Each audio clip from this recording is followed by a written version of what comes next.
Mes très chers amis, assalamu alaikum, que la paix soit sur vous. Aujourd'hui, on va parler d'un sujet très important. On va rentrer dans les détails. On va essayer de voir euh, une question qui est très importante, qui est abordée d'ailleurs non seulement de la part de certains religieux, mais aussi de la part de beaucoup de non-religieux, d'athées.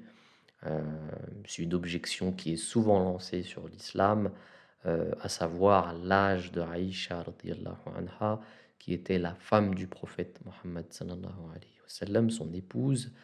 On dit qu'elle avait 6 ou 9 ans quand elle s'est mariée avec le prophète et que le prophète a consommé le mariage alors qu'elle avait 6 ou 9 ans. On va voir la réalité de ce sujet parce que c'est une objection qui revient très souvent et malheureusement, il y a aussi des musulmans qui comprennent très très mal ce sujet et qui parfois, à cause de leurs réponses, peuvent donner des réponses qui font l'objet d'allégations, d'objections de la part des détracteurs de l'islam ou de la religion en général. Alors, premièrement, on va commencer par répondre à des religieux, parce qu'il y a aussi des chrétiens, des juifs, qui, dans leur haine contre l'islam, parce qu'il y en a aussi, c'est pas vraiment tout le monde, mais il y en a, et ces personnes-là critiquent l'islam en disant: «Mais regardez, le prophète sallallahu alayhi wa sallam, votre prophète s'est marié avec une femme, qui avait 6 ou 9 ans et donc ça en fait, na'oudou billah min zalik, un pédophile». La chose qu'il faut dire déjà à ces personnes-là, à ces religieux, puisqu'ils sont chrétiens ou juifs, c'est qu'il faut regarder d'abord de votre côté. Quelles sont vos sources à vous? Parce que selon l'encyclopédie catholique, par exemple, vous avez Marie, qui, lorsqu'elle s'est mariée avec Joseph, selon l'encyclopédie catholique, elle avait peut-être 11 ans. Voilà. Donc ça, c'est votre encyclopédie qu'elle dit, c'est pas la nôtre. Alors que Joseph, lui, en avait 90, donc c'est quand même étonnant que ces personnes-là puissent revenir, sur l'islam et dire: «Ah bah, regardez, vous avez un prophète, qui a fait telle et telle chose». En ce qui concerne le juif, c'est un peu la même chose, c'est même pire, puisque dans le Talmud, vous avez, des passages dans lesquels, je vais les citer, hein, parce que c'est quand même, important. Dans le Talmud, vous avez un passage qui dit, qu'il faut se marier avec, la femme peut se marier quand elle a atteint l'âge de la puberté et qu'il est même préférable qu'elle se marie, dans les alentours de 12 ans et 6 mois. Il est dit et je cite: «Marier sa fille aussi vite que possible lorsqu'elle a atteint l'âge adulte», même à son esclave d'ailleurs. Puis ensuite, vous avez un autre passage du Talmud aussi qui nous dit: «Une fille âgée de 3 ans et un jour peut être acquise en mariage par le coït et si le frère de son mari défunt cohabite avec elle, elle devient sienne». Voilà. Donc déjà à ces personnes, qui sont religieux, qu'ils soient chrétiens ou juifs, qui viennent, hem, critiquer l'islam sur ces questions-là, déjà regardez un peu de votre côté, voir ce qui est en train de se passer, parce que vous, en l'occurrence, c'est véritablement des passages qui, en parlent explicitement, alors qu'en islam, dans le Coran, vous avez aucun verset qui dit: «Il faut marier une femme, de 12 ans», par exemple, ou de 9 ans, hein. C'est juste qu'on reprend des récits pour dire: «Ah bah, voilà, regardez ce qui s'est passé historiquement» et justement, on va en parler de ça, parce que c'est totalement faux et vous allez voir que Aïcha radiyallahu anha, quand elle s'est mariée avec le prophète, elle avait en fait, selon les arguments que je vais vous présenter, entre 14 à 16 ans, voire même 16 à 18-19 ans. Premier argument. D'abord, il faut savoir que, il y a très peu de personnes qui ont relaté l'âge de Aïcha radiyallahu anha. En islam, quand on est sûr de quelque chose, on se base évidemment sur plusieurs sources et lorsqu'il y a un élément, un faisceau d'éléments qui indique, qu'effectivement plusieurs narrateurs ont narré, heu, l'âge ou, un hadith, c'est-à-dire une parole du prophète, eh bien, on considère que cette parole peut être qualifiée d'authentique. Mais en ce qui concerne l'âge de Aïcha, il n'y a que finalement 2 personnes, 2 narrateurs, parmi lesquels vous allez le voir, Hicham qui était, un narrateur, qui était très vieux d'ailleurs, qui avait perdu la mémoire et qui a eu 2 vies. C'est-à-dire il a eu une vie quand il était à Médine, il a vécu là-bas et ensuite il est parti en Irak et quand il est parti en Irak, il a, pendant sa vie déjà lorsqu'il était à Médine, il n'avait jamais parlé de l'âge de Aïcha. C'est lorsqu'il est revenu en Irak qu'il a commencé à parler de l'âge de Aïcha. Dans Tahzib ou le Tahzib qui est, l'un des ouvrages les plus connus sur la vie et la fiabilité des narrateurs des traditions du saint prophète Mohammed sallallahu alayhi wa sallam, Ya'qub ibn Shayba nous dit, et je cite: «Les récits rapportés par Hicham sont fiables, sauf ceux qui ont été transmis alors qu'il était en Irak». Vous avez aussi Malik ibn Abbas, hein, qui a rejeté tous les récits de Hicham, rapportés par les gens de l'Irak. Donc, et ces récits-là, l'âge de Aïcha, c'est justement durant cette période qu'ils sont apparus. Maintenant, ce qu'il faut savoir à propos du mariage. Alors, on sait, selon les traditions, selon les hadiths, selon les sources, que le mariage de Aïcha a eu lieu à peu près à l'an 1, voire l'an 2 de l'Hégire. C'est-à-dire quand le prophète Mohammed sallallahu alayhi wa sallam est parti à Médine, c'est alors que quelques années, l'année qui a suivi ou peut-être la deuxième année, il s'est marié avec Aïcha. Ça, il faut le comprendre dès maintenant pour qu'on puisse se situer. Vous allez comprendre pourquoi son âge ne peut pas être 6 ou 9 ans. En tout cas, ce qui est sûr, c'est qu'elle s'est mariée à peu près à 1 an, voire 2 ans après l'hégire. Donc c'est la première ou la deuxième année de l'hégire. Alors déjà, ce que Hicham nous dit et ce que Bukhari nous a dit aussi, c'est que l'âge de Aïcha, elle était née en fait 8 ans avant l'hégire, c'est ce qui est dit par ces 2 personnes. Or, on constate que c'est probablement faux puisque, dans un hadith qui est tout à fait authentique, il est dit que lorsque la révélation de la sourate Al-Qamar a eu lieu, donc la sourate Al-Qamar a été révélée 9 ans avant, l'hégire, Aïcha radhiyallahu anha rapporte qu'elle se souvenait de cette révélation et elle dit elle-même qu'elle était une fillette à ce moment. Donc c'est pas possible qu'elle soit née 8 ans avant l'hégire puisqu'elle est née avant la révélation de la sourate Al-Qamar qui, elle, on le sait, a été révélée 9 ans avant l'hégire. Et en plus de ça, si elle s'en souvient, c'est aussi qu'elle avait entre 3 et 5 ans, parce qu'à 1 an ou à 2 ans, on ne peut pas vraiment se souvenir de ces choses. Elle avait forcément 3 à 5 ans. Maintenant, si on rajoute ces 3 à 5 ans, plus les 9 ans avant l'hégire, ça donne évidemment à peu près 12 ou 14 ans. Et ensuite, après l'hégire, lorsqu'elle s'est mariée 1 an ou 2 ans après l'hégire, on se situe là vers les 14 voire 16 ans. Donc c'est pas du tout 6 ou 9 ans, ça c'est le premier argument. Le deuxième argument, c'est que vous avez un récit, heu, d'ailleurs c'est dans le Bukhari, hein, Bukhari Kitabul Djihad was-Siyar, donc le Bukhari qui est le livre, on va dire, le plus authentique après qu'on appelle As-Sahul Kitab, le livre le plus authentique de récits, des hadiths, des traditions du prophète sallallahu alayhi wa sallam, évidemment après le Coran. Hem, dans ce livre de hadiths, on nous dit que les musulmans à la bataille de Badr et celle d'Uhud d'ailleurs, donc les 2 guerres qui ont eu lieu au début même de l'hégire, heu, les, hem, les femmes de moins de 15 ans n'étaient pas autorisées à accompagner les musulmans. Et on sait que Aïcha a participé à ces batailles. Elle était là, elle était présente à la bataille et ça indique clairement qu'elle n'avait pas 9 ou 10 ans comme c'est dit puisque les femmes n'étaient pas autorisées de moins de 15 ans à participer à ces guerres.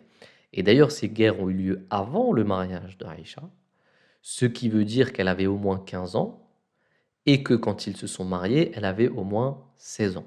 Le troisième argument, pour moi, personnellement, c'est l'argument le plus parlant puisque, on peut définir clairement l'âge de Aïcha radhiyallahu anha par des sources qui sont assez claires. Par exemple, on sait que la grande sœur de Aïcha, qui était Asma radhiyallahu anha, elle avait 10 ans de plus que Aïcha. Donc 10 ans de plus qu'Aïcha. Il est rapporté à propos de Asma, donc cette sœur qui avait 10 ans de plus qu'Aïcha, dans Taqrib al-Tahzib ainsi que dans Al-Bidaya ou An-Nisaya, qu'Asma, c'est-à-dire la grande sœur de Aïcha, est morte en l'an 73 de l'hégire. Donc en l'an 73 de l'hégire, à l'âge de 100 ans. Donc ça, c'est très important. Pourquoi? Parce que si Asma avait 100 ans en l'an 73 de l'hégire, elle avait elle a dû avoir entre 27 et 28 ans à l'époque justement de l'hégire, de l'immigration. Et donc si elle avait 27 et 28 ans à l'époque de l'hégire, c'est que Aïcha radhiyallahu anha avait 10 ans de moins, c'est-à-dire 17 ou 18 ans avant, à l'époque de l'hégire, pardon, et quand elle s'est mariée, et peut-être qu'elle avait même entre 18 et 20 ans quand elle s'est mariée avec le prophète Mohammed sallallahu alayhi wa sallam. Donc ça, pour moi, c'est l'argument le plus parlant. Il est très, très, très solide d'ailleurs, et ça prouve qu'elle n'avait pas 6 ou 9 ans, mais qu'elle avait peut-être entre 16 et 19 ans. D'ailleurs, si on veut des sources, parce qu'on sait qu'il y a Tabari aussi, on reprend beaucoup les sources de Tabari. Tabari lui-même, dans son histoire islamique, et plus précisément dans sa section sur Abu Bakr qui était le père de Aïcha, il dit lui-même dans son histoire que Abu Bakr a eu 4 enfants qui sont tous nés durant la période pré-islamique. Ce qui veut dire que Aïcha, au minima, avait 14 ans lorsque l'hégire a eu lieu, puisqu'elle est née avant la période, et on sait que ça a duré à peu près 13 ans. Qui plus est, Ibn Hisham lui-même a dit que Aïcha radhiyallahu anha avait accepté l'islam avant le deuxième calife qui est Omar ibn al-Khattab. Et donc si elle a accepté l'islam avant Omar ibn al-Khattab, c'est qu'elle a accepté l'islam durant la première année de l'islam. Et de l'autre côté, il dit aussi qu'elle s'est mariée à 7 ans, ce qui n'est pas possible puisque l'hégire, on sait que le mariage a eu lieu après l'hégire. Ce qui fait qu'en réalité, on voit là qu'il y a une certaine contradiction puisque si elle avait 7 ans et que c'est fiable, elle n'aurait même pas pu naître au cours de la première année de l'islam. Et donc elle n'aura pas pu l'accepter. Et pour reprendre encore une fois Tabari, lui-même a signalé que Abu Bakr, qui était le père de Aïcha, 8 ans avant l'hégire, il avait été en Abyssinie pour migrer en Abyssinie et se rendit auprès d'une personne qui s'appelait Mot'am. Mot'am, quant à lui, avait un fils, et c'est avec ce fils-là que Abu Bakr voulait fiancer, voulait marier Aïcha. D'ailleurs, il lui a même demandé de l'épouser, mais une fois que l'islam est arrivé, Mot'am a refusé ce mariage parce qu'Abu Bakr avait accepté l'islam et que pour lui c'était insupportable. Et donc les fiançailles se sont annulées, le mariage s'est annulé. Donc déjà, si Abu Bakr radiyallahu anhu, a donné la main de sa fille 8 ans avant l'hégire en Abyssinie à une personne qui s'appelait Mot'am, dont le fils allait être le mari de Aïcha, c'est que déjà elle avait un certain âge bien avant l'hégire. Donc ça fait pas sens de dire qu'elle s'est mariée alors qu'elle avait 7 ans avec le prophète Mohammed sallallahu alayhi wa sallam après l'hégire, c'est tout simplement impossible. Donc elle devait au moins avoir ça devait être une jeune fille qui était prête à se marier dans les alentours de 16 à 18-19 ans. Une chose qui est très importante à souligner, puisque vous avez ces personnes justement qui objectent ces choses à l'encontre de l'islam, n'ont pas forcément une connaissance de l'arabe, elles se basent sur des traductions et parfois même les traductions sont faussées, elles ne sont pas bonnes. Mais ce qu'il faut comprendre, c'est qu'en arabe, il y a 2 termes. Vous avez utilisé le terme bikr, bikr qui veut dire une femme vierge et célibataire, et il y a une différence entre bikr et jariya. Jariya, c'est une fille vierge, mais qui est une fille qui n'est pas mature, qui ne peut pas se marier. Donc il y a une différence entre les deux. Et quand on utilise le terme bikr, ça fait référence à une femme qui est à l'âge de se marier, qui est célibataire et qui est vierge. Et dans les récits qu'on retrouve, d'ailleurs on retrouve un récit de Ahmad ibn Hanbal, qu'après la mort de Khadija, quand Khawla, qui est venue voir le prophète Mohammed sallallahu alayhi wa sallam, elle le conseilla de se remarier. Et le prophète Mohammed sallallahu alayhi wa sallam lui demanda justement son opinion. Et Khola dit: «Vous épousez une vierge», c'est-à-dire épouser une vierge, donc soit une bikr ou une femme qui a déjà été mariée. Et quand le prophète Mohammed sallallahu alayhi wa sallam demanda à Khawla radiyallahu anha qui était cette bikr dont elle parlait, c'est Khawla même qui a dit: «C'est Aïcha». Donc elle proposa elle-même à Aïcha qui était en fait en réalité une jeune femme qui était à l'âge de se marier. Un autre argument, c'est que la fille du prophète Mohammed sallallahu alayhi wa sallam, qui était Fatma radiyallahu anha, avait 5 ans de plus que Aïcha. Donc tout à l'heure, on parlait de la grande sœur de Aïcha, là on parle de la fille du prophète Mohammed sallallahu alayhi wa sallam qui avait elle 5 ans de plus que Aïcha radiyallahu anha. Et on sait que Fatima, c'est-à-dire la fille du prophète, est née lorsque le prophète Mohammed sallallahu alayhi wa sallam avait 35 ans. Et ça prouve évidemment encore une fois que Aïcha ne pouvait en aucun cas avoir moins de 14 ans au moment de son mariage. Donc elle devait au moins avoir 15 ans, au moins. Alors certaines personnes me diront: «Oui, mais c'est pas possible puisque Tabari, Bukhari ou encore Muslim, Abu Daoud ont cité justement le fait que Aïcha avait 9 ans lors de son mariage». Maintenant, il faut savoir que ces 3 ou 4 personnes, c'est-à-dire l'imam Bukhari, l'imam Tabari ou même Abu Daoud, ont repris ces récits de Ibn Hisham.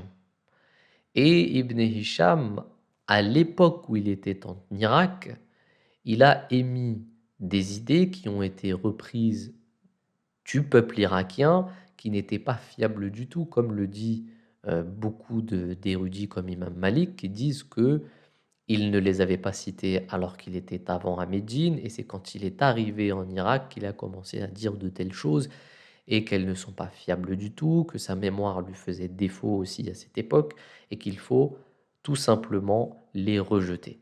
Donc ces récits ont été repris de Ibn Hisham, et là on le voit, on a vu dans cette vidéo ce qui fait justement qu'il y a certaines contradictions. Justement, j'ai repris ces mêmes références de Muslim, d'Abu Daoud, de Tabari, qui montrent justement qu'il y a quelque part une erreur et que l'âge de Aïcha ne pouvait pas être de 6 ou de 9 ans, c'est impossible puisque les récits nous le montrent, le calcul nous le montre, et qu'elle devait avoir soit 14 ans, soit 15 ans, soit 16 ans, même voire 18-19 ans. Donc c'est très important de savoir cette chose, surtout pour les musulmans, puisque vous avez des musulmans qui émettent ces avis-là et qui ne sont pas forcément vrais. Il faut faire des recherches là-dessus, il faut essayer de comprendre, et quand on fait véritablement des recherches, on se rend compte que la conclusion en est tout autre. Voilà, j'espère que cette vidéo est suffisante pour une réponse. On se retrouve pour une autre vidéo, Inch'Allah. Salam alaikum.